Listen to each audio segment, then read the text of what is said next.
entrando a este pasaje que tenemos ante nosotros, el pasaje principal día de hoy viene de Filipenses, pero capítulo 3 y los versículos 12 al 17. Antes que entrar a nuestro texto, pues quiero mencionar que el tema, algo importante para nosotros, es algo sobre nuestro crecimiento espiritual. O podemos decir nuestra santidad progresiva, nuestro caminar con Cristo como cristianos. Una de las metas que debemos tener es la meta que tiene el Señor por nosotros, es que seamos transformados día tras día, semana tras semana, mes tras mes, año tras año, a la semejanza de nuestro Señor Jesucristo. Entonces, antes que entramos al tema y el texto que tenemos en Filipenses 3, 12 al 17, pues quiero que captamos el contexto alrededor. Tenemos aquí Pablo escribiendo una carta a la iglesia de los Filipenses. Pablo estaba escribiendo desde la cárcel, él está encarcelado por predicar el evangelio, pero él está escribiendo desde este lugar a la iglesia, una iglesia amada, una iglesia madurando en Cristo, una iglesia no perfecta, pero mostrando madurez, y fue una iglesia preocupada por el apóstol Pablo. Pablo escribió para animar a sus hermanos y para apoyarles tener una confianza en la soberanía de Dios aún entre tiempos difíciles. Pues ellos escucharon que Pablo estaba ahí encarcelado y preocuparon por él.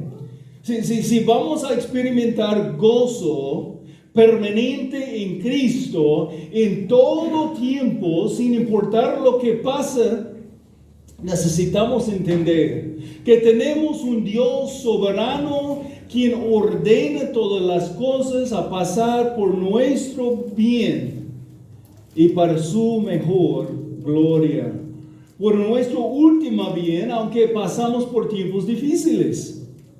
Ahora, por medio de la exposición del pasaje, vamos a platicar de este tema importante, el proceso continuo hacia el crecimiento espiritual. El proceso continuo hacia el crecimiento espiritual.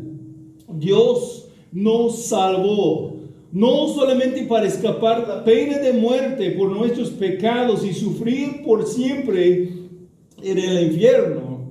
Dios nos salvó para transformar a nuestras vidas a la imagen de Cristo, nuestro Salvador, y para reflejar su gloria. ¿Cuál es el propósito?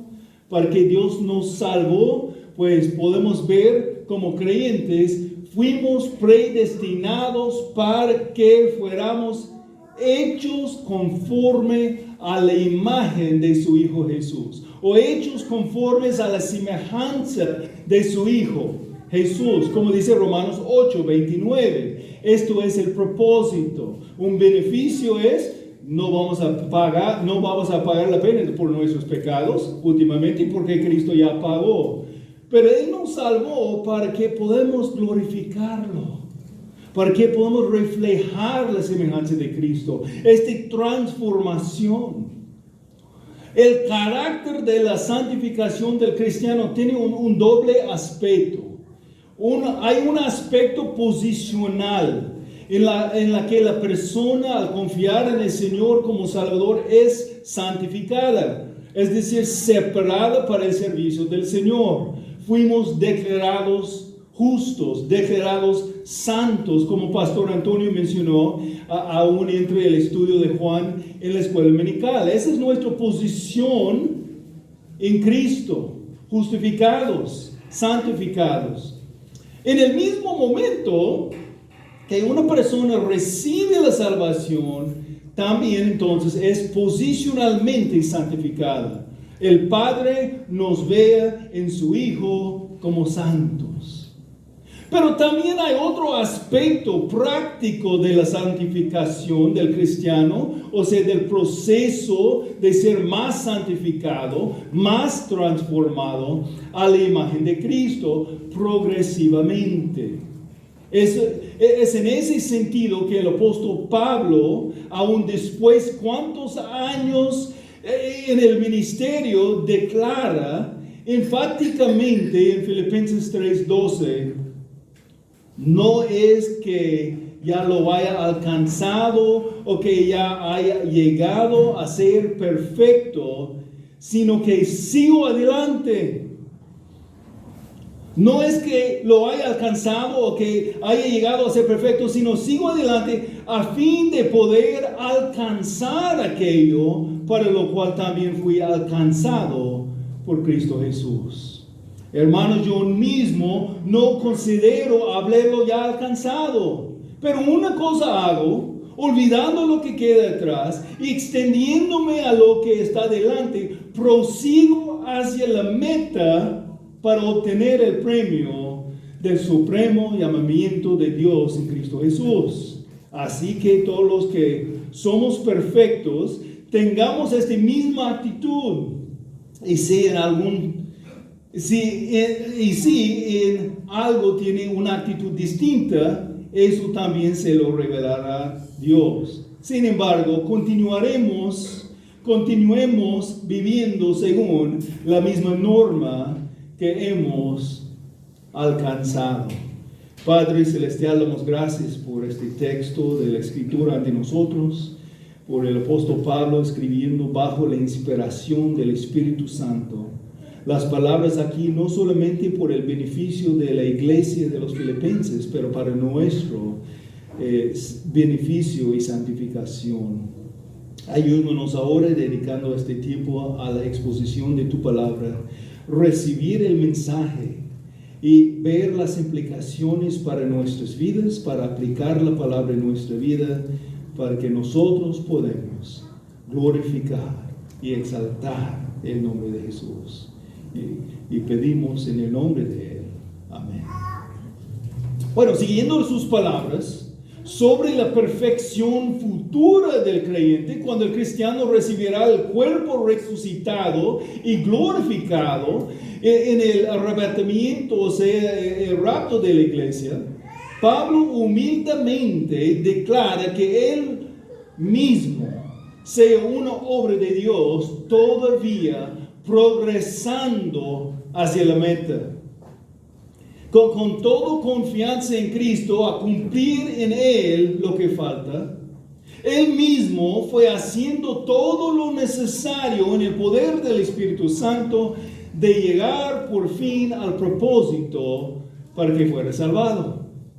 Y como Pablo tenía confianza en el Señor por su propia santificación, o sea, su propio crecimiento espiritual, tal como por la obra de Dios en las vidas de los filipenses, podemos nosotros también tener esta confianza, que el Señor es quien sigue transformándonos a la semejanza del Señor. ¿Recuerdan las palabras con que Pablo empezó su carta? Filipenses 1, versículo 6. Estoy convencido precisamente de esto, que Dios, que comenzó en ustedes la buena obra, la perfeccionará hasta el día de Jesús. Cristo dice en Filipenses 3:12, no es que ya lo haya alcanzado o que ya haya llegado a ser perfecto. Es lo que dice Pablo aquí.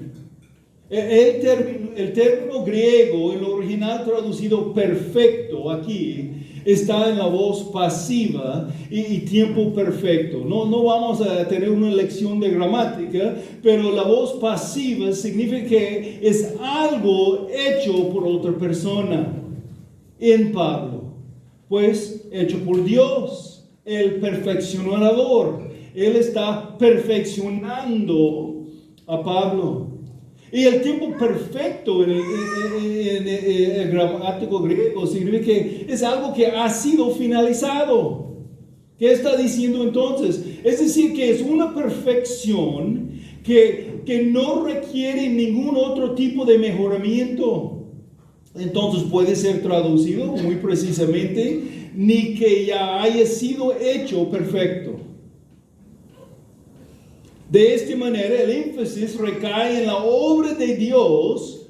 La obra de Dios puede ser haber hecho en la vida de Pablo, pero que él declara no haber sido realizado aún y que en realidad no será realizado hasta que la resurrección. La tarea de Dios referente a Pablo todavía no se ha finalizado. Pablo fue declarado santo, declarado justo. Recibió la justicia de Cristo imputado a su vida, como todos nosotros si somos creyentes. Pero al mismo tiempo estamos creciendo en la práctica de vivir vidas más santas, vidas que reflejen mejor cómo somos ahora en Cristo. La santificación es la obra de Dios, pero es también un proceso donde nosotros aplicamos la palabra de Dios en obediencia a Dios en el poder del Espíritu de Dios, el Espíritu Santo. Filipenses 2, 12 y 13 nos dice que fuimos llamados de ocuparnos en nuestra salvación. Y como salvación en la presente, o sea, la santificación. Fuimos justificados, estamos siendo santificados, un día vamos a ser glorificados.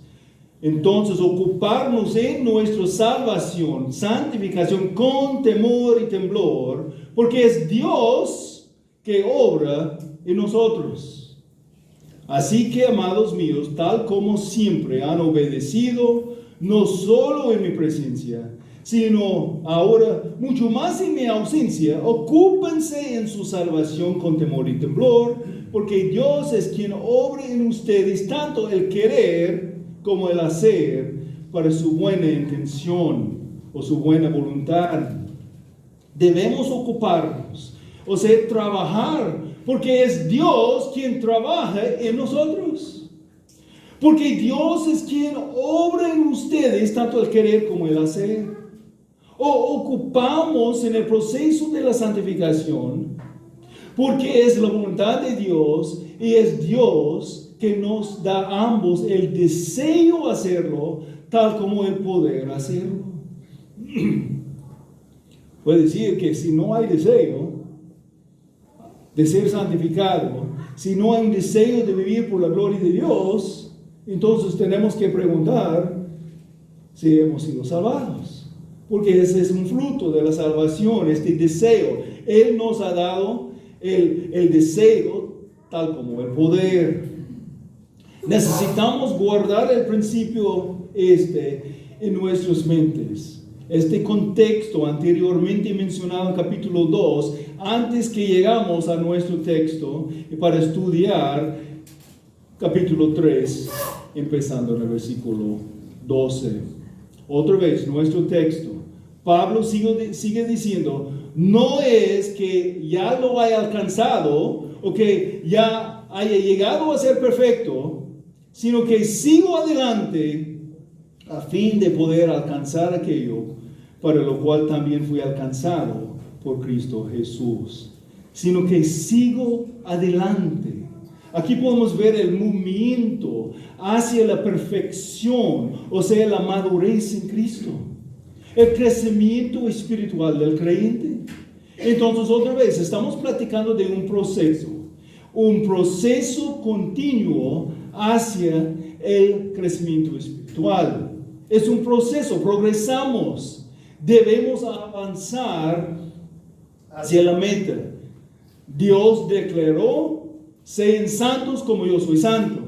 Pero hay una santificación progresiva, una obra del Espíritu Santo que Él está haciendo en nosotros para hacernos no solamente declarados santos en Cristo, pero en la práctica reflejar la santidad de Cristo.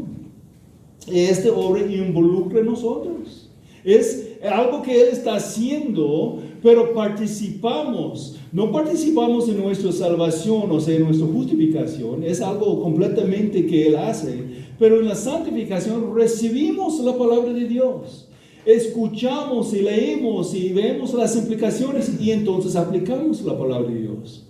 Hay una obediencia de nuestra parte, una obediencia que deseamos hacer y una obediencia que podemos hacer solamente porque el Espíritu Santo está trabajando en nosotros. Pero tenemos que seguir adelante. El crecimiento espiritual del creyente es lo que estamos platicando, el proceso de santificación progresiva. Entonces, otra vez, estamos hablando de este proceso continuo hacia el crecimiento espiritual, avanzando hacia la meta. Aquí en versículo 12, en el ejemplo del apóstol Pablo, sacamos nuestro primer punto sobre el proceso continuo hacia el crecimiento espiritual. Y el primer punto es esto: debemos avanzar hacia la meta con la perspectiva correcta. Debemos avanzar hacia la meta con la perspectiva correcta. Entonces, ¿qué incluye una perspectiva correcta? Hay dos cosas incluidas en la perspectiva correcta mostradas aquí. Primeramente, debemos tener una actitud humilde. Una actitud humilde. No hay lugar para la autopromoción, el autoenfoque, una preocupación por nosotros mismos. Pablo reconoció públicamente que él no ha llegado todavía a la meta. Versículo 12, no es que ya lo haya alcanzado o que ya haya llegado a ser perfecto. Y versículo 13, hermanos, yo mismo no considero haberlo ya alcanzado. Podemos adoptar y debemos adoptar la perspectiva correcta como Pablo sobre nuestro avance hacia la meta del crecimiento espiritual, lo que incluye una actitud humilde. No hay lugar para el orgullo. No hay lugar para la autosuficiencia. ¿Por qué? Porque es Dios quien cumple la obra en nosotros. Es Él que nos da el deseo de avanzar, tal como el poder de hacerlo. Entonces no tenemos razón de ser orgullosos. Debemos también reconocer nuestras propias deficiencias espirituales. Somos hombres todavía en proceso. Ninguno de nosotros hemos llegado a la perfección, ni aun el apóstol Pablo cuando él escribió este pasaje. Ustedes no han llegado y yo no he llegado tampoco. Entonces debemos avanzar hacia la meta de con la perspectiva correcta, cual incluye tener primeramente una actitud humilde. Pero hay otra cosa incluida en la perspectiva correcta sobre nuestro progreso hacia la meta. No solamente una actitud correcta, sino también una ambición unidireccional. Una ambición unidireccional. ¿De qué hablo con una ambición unidireccional? Pues escogí la palabra unidireccional porque es muy precisa. Nuestra ambición, lo que nos motiva, lo que nos impulsa, lo que nos empuje, nuestra ambición debe ser concentrado en la meta, el blanco, o sea, el propósito. No es que ya lo haya alcanzado o que ya haya llegado de ser perfecto, sino que prosigo adelante a fin de poder alcanzar aquello para lo cual también fui alcanzado por Cristo Jesús. Hermanos, yo mismo no considero haberlo ya alcanzado, pero una cosa hago, olvidando lo que queda atrás y extendiéndome a lo que está delante, que prosigo, o sea que sigo adelante por ver si logro, o más precisamente a fin de poder lograr el propósito de poder alcanzar aquello para lo cual también fui alcanzado por Cristo. Versículo 13, pero una cosa hago, olvidando lo que queda atrás y extendiéndome a lo que está delante. Una cosa hago, dice. Eso es una ambición unidireccional. El problema por algunos es que no hay ambición en la vida cristiana. Algunos piensan que Dios haga todo y no hay razón de participar con el Espíritu Santo en estudiar y obedecer la palabra. Algunos hermanos tienen mucha ambición en sus estudios en la escuela o por sus logros profesionales, pero no quieren poner nada de fuerza hacia su crecimiento espiritual. Recuerda, el deseo está dado por Dios y el poder de hacerlo. Es Dios quien cumplirá la obra. Dios cumplirá la obra, pero el mismo Dios nos da el querer, o sea, el deseo, tal como el hacer, o sea, el poder hacerlo. Si no hay deseo para el crecimiento espiritual, es posible que no haya vida espiritual todavía. Y puede ser que algunos que asisten a una iglesia, que piensen y dicen que son creyentes, no tienen este deseo porque realmente no han llegado a arrepentir de sus pecados y confiar en Cristo y solamente en Cristo. Hay gente a veces que están confiando todavía en Cristo más mis obras o Cristo más mis rituales. Tenemos que confiar en Cristo, punto. Él es el que hace la obra de la salvación, el Dios mismo, a un Dios triuno. Pero también la ambición crece como el hambre cuando uno empieza a desarrollar un apetito con la palabra de Dios, con el platicar con Dios, con el adorar al Señor. Cuando empezamos a leer la palabra, platicar con Dios, saborear a Jesús, causa una aumentación en este deseo. Tristemente, hay demasiados cristianos verdaderos que están intentando a satisfacer el hambre con cosas que no pueden satisfacer. Cosas que solamente van a reducir el apetito espiritual en lugar de desarrollarlo. Intentando a satisfacer sus deseos con lo que el mundo ofrece, en lugar de lo que Cristo nos ha dado. Debemos entonces avanzar hacia la meta con la perspectiva correcta, lo que incluye una actitud humilde, preocupando por la exaltación de Cristo y no nosotros mismos, y una ambición unidireccional, aumentando un deseo por Cristo. Número 2, debemos avanzar hacia la meta con el propósito correcto. No solamente la perspectiva correcta, pero el propósito correcto. Versículo 12. A fin de poder alcanzar aquello para lo cual también fui alcanzado por Cristo Jesús. Sin conocer el propósito correcto, nunca va a alcanzarlo. Aquí podemos ver, conociendo el propósito correcto, dictará lo que sea su meta en la vida. En las competencias de arco y flechas, todos están apuntando al blanco, el centro del blanco. Esta es la meta, tiene que apuntarlo ahí. Si nosotros vamos a llegar al blanco en el crecimiento espiritual, debemos conocer la meta. Vamos a Romanos 8, 28, 29. Nos anuncia con claridad lo que sea la meta. Y sabemos que para los que aman a Dios, todas las cosas cooperan para bien. Esto es, para los que son llamados conforme a su propósito. Porque a los que de antemano conoció, también los predestinó a ser hechos conforme a la imagen de su Hijo, para que Él sea el primogénito entre muchos hermanos. La semejanza del Señor, la imagen del Señor Jesucristo es la meta. Debemos entonces avanzar hacia la meta con el propósito correcto. Conociendo el propósito correcto, primeramente dictará lo que sea su meta en la vida. Pero también conociendo el propósito correcto, determinará su manera de vivir.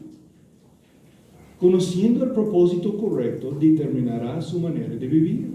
Alguien quien prepara para competir en las Olimpiadas cuida su dieta, hace los ejercicios para disciplinar su cuerpo con el fin de ganar el premio. Lo mismo debe ser verdad en la vida cristiana. Disciplinamos a nosotros en nuestra manera de vivir para crecer espiritualmente. Dejamos todo que nos impide, cosas pecaminosas, tal como cosas de distracción de la meta. Dice, sino que sigo adelante a fin de poder alcanzar aquello para lo cual también fui alcanzado por Cristo Jesús. 1 Corintios 9, hermanos. 1 Corintios 9, 24 al 27. ¿No saben que los que corren en el estado, todos en verdad corren, pero solo uno obtiene el premio? Corren de tal modo que ganen. Y todo el que compite en los juegos se abstiene de todo. Ellos lo hacen para recibir una corona corruptible, pero nosotros una incorruptible. Por tanto, yo de esta manera corro, no como sin tener meta. De esta manera peleo, no como dando golpes en el aire, sino que golpeo mi cuerpo y lo hago mi esclavo. No sé que habiendo predicado a otros, yo mismo sé descalificado. En las palabras del autor de la carta a los Hebreos tenemos algo similar. Hebreos 12, 1 al 2. Por tanto, puesto que tenemos en derredor nuestro tan grande nube de testigos, despojémonos también de todo peso y del pecado que tan fácilmente nos envuelve, y corramos con perseverancia la carrera que tenemos por delante, puestos los ojos en Jesús, el autor y consumador de la fe, quien por el gozo puesto delante de él soportó la cruz, despreciando la vergüenza, y se ha sentado a la diestra del trono de Dios. Debemos avanzar hacia la meta con el propósito correcto. Conociendo el propósito correcto, dictará lo que sea su meta en la vida y también determinará su manera de vivir. Debemos avanzar hacia la meta con la perspectiva correcta, el propósito correcto y ahora con el proceso correcto.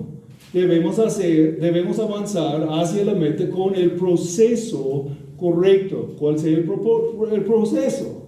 Pues primeramente, olvidando ciertamente lo que queda por detrás.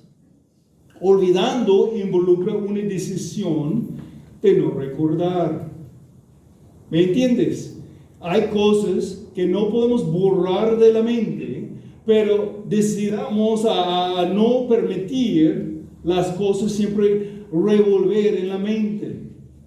Debemos decidir a olvidar primeramente los pecados pasados. Isaías 38, 17, por causa de mi bienestar tuve gran amargura. Eres tú quien ha guardado mi alma del abismo, de la nada, porque echaste tras tus espaldas todos mis pecados. Eso es el perdón completo de Dios. Él, quien conoce todo y no olvida nada, está diciendo echar los pecados por detrás. ¿Sabes qué? Aunque Dios siempre puede conocer todo, Él decide no traer a la memoria y pensar y volver a pensar en esto. Jeremías 31, 34. No tendrán que enseñar más cada uno a su prójimo y cada cual a su hermano diciendo conoce al Señor, porque todos me conocerán. Desde el más pequeño de ellos hasta el más grande, declara el Señor, pues perdonaré su maldad y no recordaré más su pecado. Salmo 103, 12, como está de lejos el oriente del occidente, así alejó de nosotros nuestras transgresiones. Tan maravilloso sea la gracia de Dios.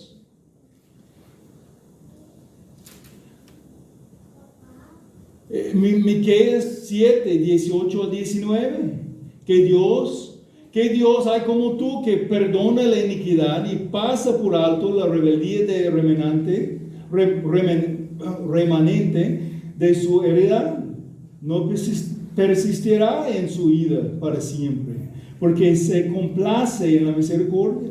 Volverá a compadecerse de nosotros, eliminará o pisoteará nuestras iniquidades, si arrojarás a las profundidades del mar todos nuestros pecados. Y si Dios ha echado nuestros pecados perdonados, ahí en la profundidad del mar no debemos ir pescando para sacarlos.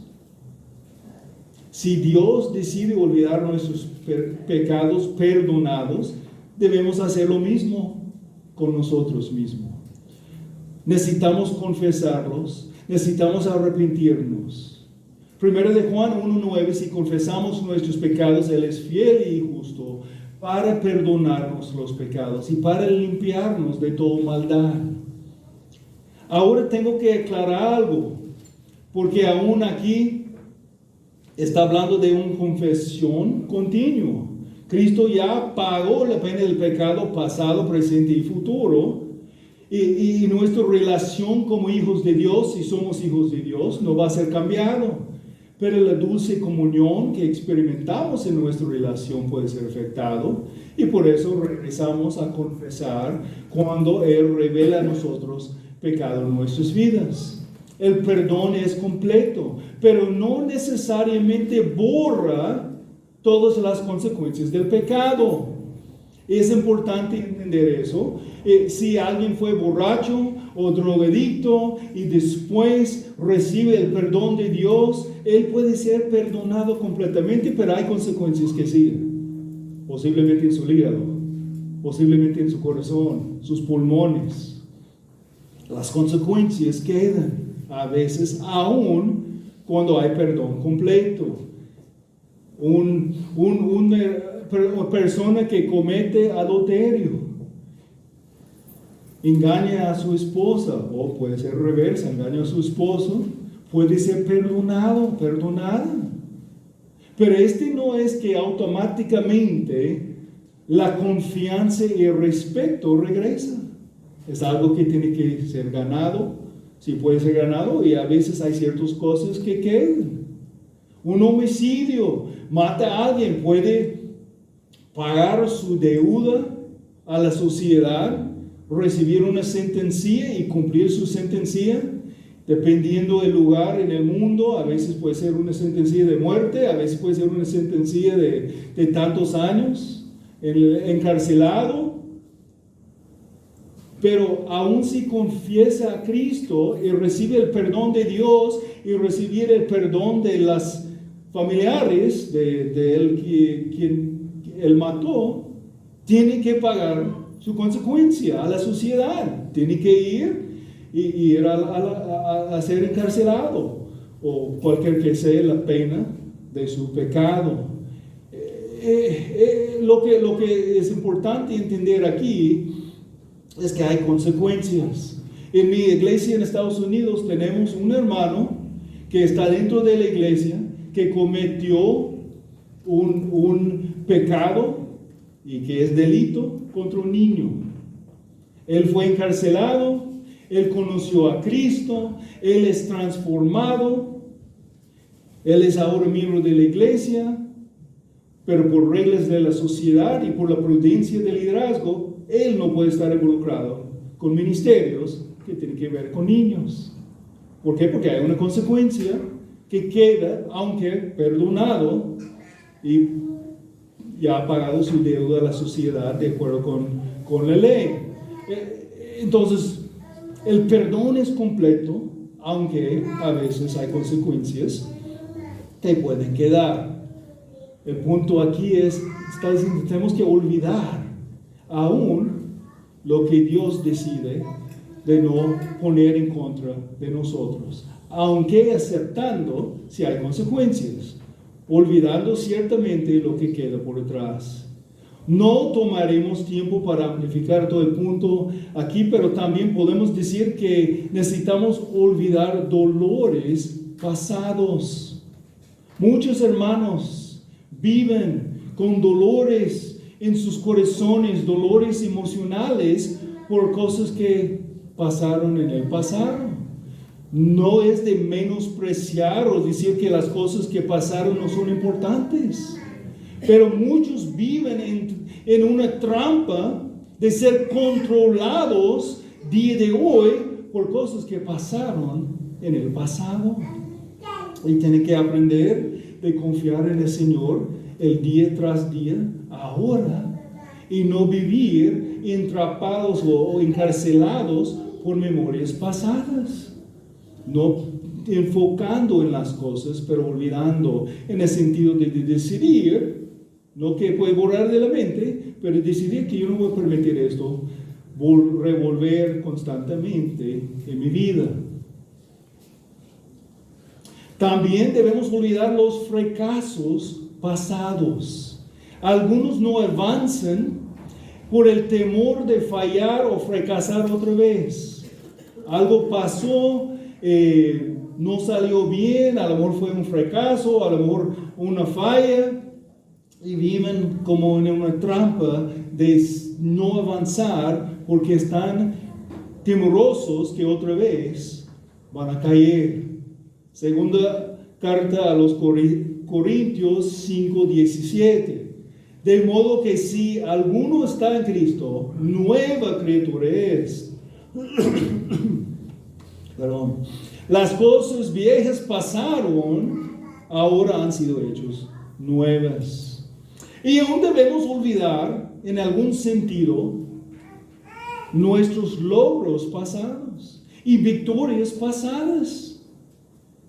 Aunque ellos pueden servir para motivación, para seguir adelante, a veces podemos ser tentados a vivir en la gloria de las victorias pasadas y nuestros logros pasados en lugar de avanzar adelante.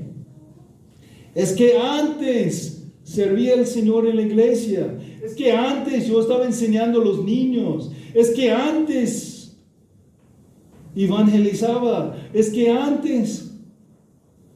¿Pero qué está haciendo ahora?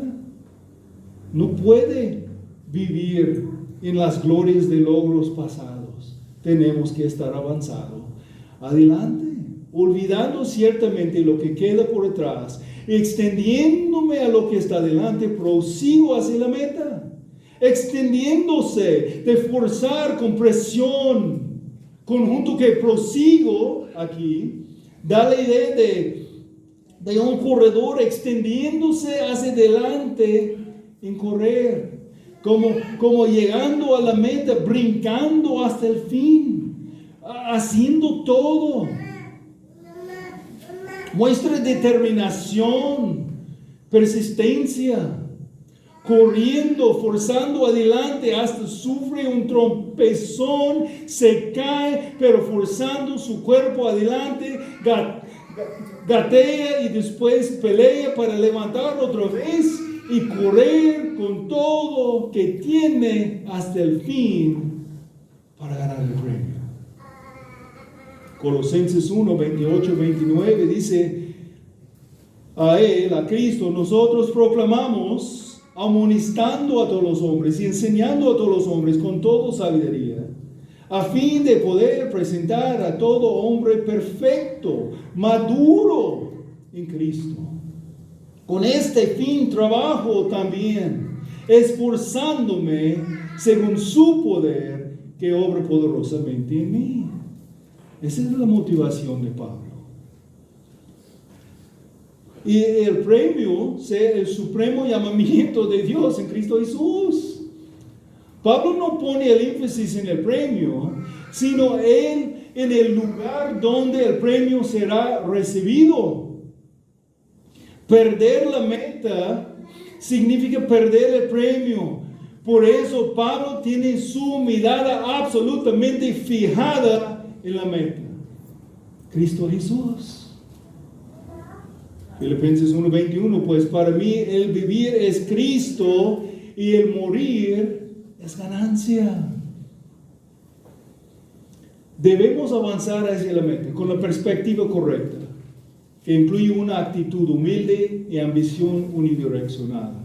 Debemos avanzar hacia la meta con el propósito correcto, Conociendo el propósito correcto, dictará lo que se somete en la vida y determinará su manera de vivir. Debemos avanzar hacia la meta con el proceso correcto, olvidando ciertamente lo que queda por atrás y extendiéndose a lo que está delante, prosiguiendo hacia la meta, Cristo Jesús. Por último, hay una cosa más que debemos ver en el texto. Debemos avanzar en la pista correcta. Debemos avanzar en la pista correcta. Así que todos los que somos perfectos, o sea, maduros, tengamos esta misma actitud. Y si en algo tienen una actitud distinta, eso también se lo revelará Dios. Sin embargo, continuemos viviendo según la misma norma que hemos alcanzado. Debemos avanzar en la pista correcta. Debemos primeramente desarrollar una actitud sobre el crecimiento que sea en la semejanza de Cristo. No es mi manera que dictará cómo voy a vivir, sino Cristo. Él nos ha dado su palabra. Él nos ha dado la ley y el evangelio. Requisitos que debemos hacer, no hablando de la ley que era distinto para Israel, pero las reglas que glorifican a Él y el evangelio. Él nos transforma. No podemos alcanzar lo que Él quiere. Obedecemos sin el poder de Dios, pero Él nos da el poder y el deseo de hacerlo. Por la gloria de Cristo obedecemos su palabra. Efesios 2, 8 al 10 dice, porque por gracia ustedes han sido salvados por medio de la fe. Y esto no procede de ustedes, sino es don de Dios, no por obras para que nadie se gloríe. Porque somos hechura suya, creados en Cristo Jesús para hacer buenas obras, las cuales Dios preparó de antemano para que anduviéramos en ellas. Salvados por la gracia, por medio de la fe, para buenas obras, para vivir en tal manera que glorifica a Dios. Las obras no nos salvan, las obras son resultado de los que quieren glorificar a Dios como los suyos. Debemos entonces desarrollar la actitud sobre el crecimiento que sea en la semejanza de Cristo. Así que todos los que somos perfectos o maduros, pues ya sabemos por el texto que ni Pablo era perfecto todavía en el sentido de ser sin pecado. Pero la palabra aquí significa de ser maduro. Ser maduro. Efesios 4, 11 al 13. Cristo dio a algunos a ser apóstoles, a otros profetas, a otros evangelistas, a otros pastores y maestros, a fin de capacitar a los santos para la obra del ministerio, para edificación del cuerpo de Cristo, hasta que todos lleguemos a la unidad de la fe. Y esto es la fe en el sentido de la doctrina y del pleno conocimiento del Hijo de Dios, a la condición de un hombre maduro a la medida de la estatura de la plenitud de Cristo. Él sigue entonces, ya no seremos niños sacudidos por las olas y llevados de aquí para allá por todo viento de doctrina, por la astucia de los hombres, por las artimañas engañosas del error.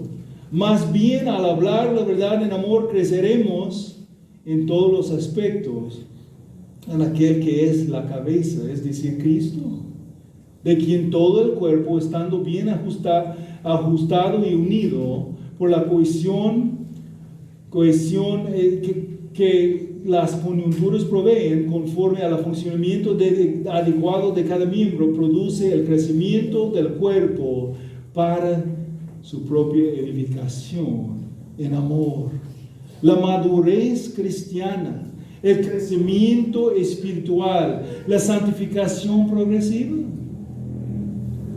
Lo que sale de nosotros bajo la presión y las pruebas de la vida muestra lo que hay en nuestro corazón, para motivarnos adelante y también para convencernos de la necesidad de cambiar si hay cambios necesarios. Dice, esto mismo sintamos, o sea, tengamos esta misma actitud. Luego viene a la mente la unidad de pensar, o sea, la unidad de actitud que Pablo nos llamó a tener en capítulo 2, versículo 11. Voy a empezar leyendo aquí en capítulo 2 de Filipenses 2 al 5. Hagan completo mi gozo, siendo del mismo sentir, conservando el mismo amor, unidos en el Espíritu, dedicados a un mismo propósito. No hagan nada por egoísmo o por vanagloria, sino con actitud humilde. Cada uno de ustedes considere al otro como más importante que a sí mismo, no buscando cada sus propios intereses, sino más bien los intereses de los demás. Haya pues en ustedes esta actitud, esta manera de pensar que hubo también en Cristo Jesús. Entonces debemos desarrollar la actitud sobre el crecimiento, que sea la semejanza de Cristo.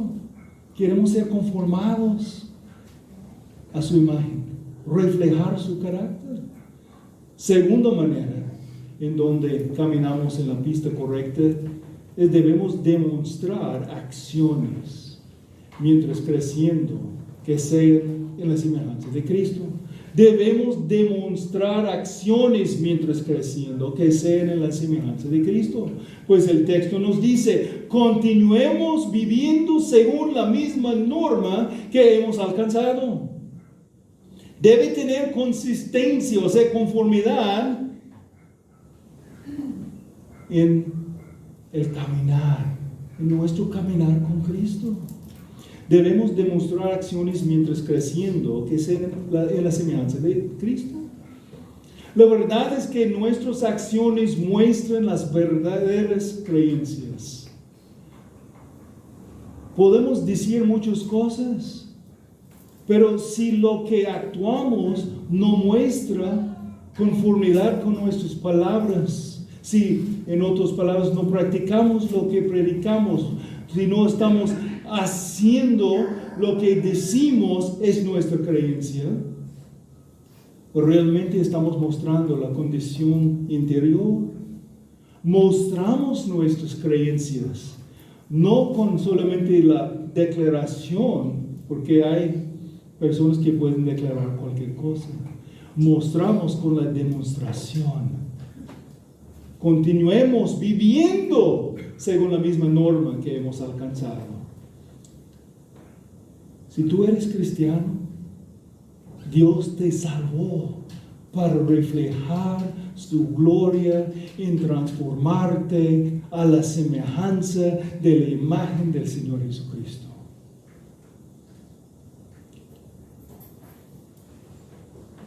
Y debe tener compasión por los perdidos y una pasión por la conformidad a la semejanza de Cristo, de reflejar su gloria. Filipenses 1, 12 al 14. Quiero que sepan, hermanos, que las circunstancias en que me he visto han redundado en un mayor progreso del Evangelio, de tal manera que mis prisiones por causa de Cristo se han hecho notorios en toda la guardia pretoriana a todos los demás. La mayoría de los hermanos, confiando en el Señor por causa de mis prisiones, tienen mucho más valor para hablar la palabra de Dios sin temor, compasión, queriendo que los demás conozcan a nuestro Señor. Pablo declaró su deseo, Filipenses 1, 20 y 21, que Cristo será exaltado en mi cuerpo, ya sea por vida o por muerte. Pues para mí el vivir es Cristo y el morir es ganancia. Esto debe ser nuestra meta. Vivir por Cristo, reflejar su gloria. Y si tú no eres creyente todavía, Dios está invitándote a conocerle a Él. Empezar este proceso de la transformación. Empieza con un reconocimiento que tú no eres lo que debe ser. Que tú todavía, que tú todavía necesitas arrepentir de tu pecado. Entregar tu vida al Señor. Entregar tu vida al Señor por fe en Él, no fe en Él más tus obras, fe en Él solamente. Él te recibirá. Con el arrepentimiento verdadero y la fe genuina en Cristo Jesús, serás salvo. Y Dios va a darte este deseo, va a darte este poder de vivir por la gloria